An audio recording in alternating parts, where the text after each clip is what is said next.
Petrol diesel इसाखौ रांमारि मरक अमानो गसुइ मानयागै जिबा नं कमलासगर विधानसभा मधुपुर खातिबक राकसाल फुं दामजिहाय तामाजरा याक्सिबुतनि रजुंबाय कायसा खातबक हिमबत खलाइजाखा हिमबतक मानजाखा जिबा नं कमलासगर विधानसभानि याक्सिबुतनि एमएलए नारायण चौधरी खबु याक्सिबुतनि हास्ते कमिटिनि आदं सिदिगुर रहमान विशालगढ़ हास्ते याक्सिबुतनि तांगु पार्थ प्रति मजुमदार खबै बदलनि कबुनि आदं र हिमबतक मधुपुर हाति इंगै करं करं आबजुइ हिमे मधुपुर हातियाव पाइलायखा ते आबुनिल कायसा कुथुमं पान्दाबक खलाइलायखा तमंसे हापां मानिखो निसाखबो डाक्ति डाक्ति रांमारि मरक मुनो काशि हेनगे बसकानै साल कतर जबाबो अंकने हिनिबो सिगरि मौरिखा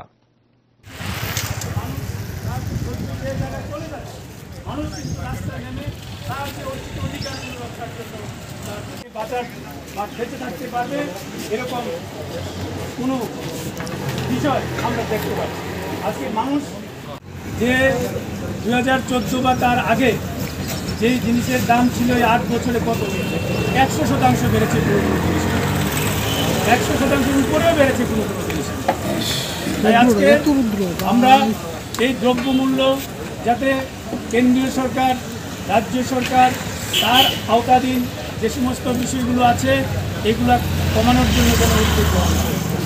আমরা বলেছি যদি উদ্যোগ গ্রহণ না করে আগামী দিনে আমরা আবারও এই রাজপথে মিছিল করে তাদেরকে জানান দেব যে কেন তোমরা এইভাবে জিনিসপত্রের দাম কমাচ্ছ। আমরা বলেছি নিত্য প্রয়োজনীয় 14টা জিনিস একই দামে রেশন শপের মাধ্যমে সরবরাহ করো, তার জন্য যত টাকা লাগে এই টাকা ভারতবর্ষের কেন্দ্রীয় বাজেট থেকে ব্যবস্থা করো।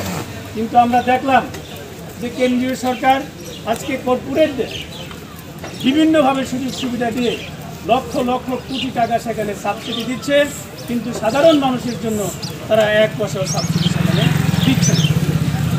আমাদের দাবি সাবসিডি দিয়ে 14টা নিত্য প্রয়োজনীয় জিনিস আজকে সরবরাহ করতে হবে গোটা ভারতবর্ষের সাধারণ মানুষের।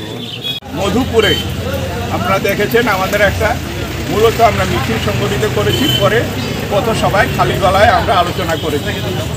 দ্রব্যমূল্য বৃদ্ধির প্রতিবাদে সারা দেশে 25 তারিখ থেকে 31 তারিখ পর্যন্ত কর্মসূচি ছিল।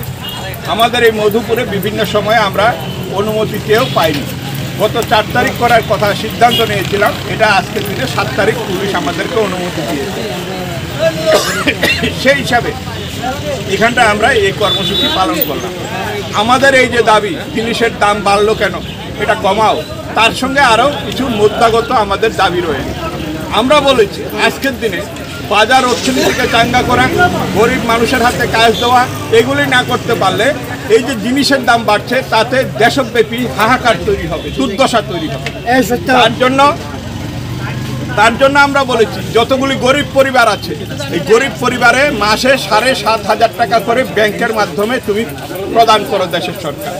আমরা বলেছি এই যে রেগার কাজ তোমার প্রতিশ্রুতি ছিল 200 দিনের কাজ দেবে, 340 টাকা মজুরি দেবে, তা তুমি তাদেরকে দাও, গরিব মানুষকে দাও। আমরা বলেছি যে মানুষের যে গণবন্টন ব্যবস্থার উপরে যারা ভরসা করে ভিত্তি করে বেঁচে আছে তাদেরকে এই গণবন্টন ব্যবস্থার মাধ্যমে আজকের দিনে তুমি যা দিচ্ছ তাতে সবটা সংকুলান হচ্ছে না। ভোজ্য তেল বাজারে গেলে দেখবে 200 টাকা, তাহলে আমরা কি বলছি ভোজ্য তেলটাও তুমি রেশন শপ থেকে দাও, বিভিন্ন খাদ্য সামগ্রী ডালের সব রকমের ডাল তুমি রেশন শপের মাধ্যমে দাও। এই জিনিসগুলির দাবি একমাত্র বামপন্থীরা করছে।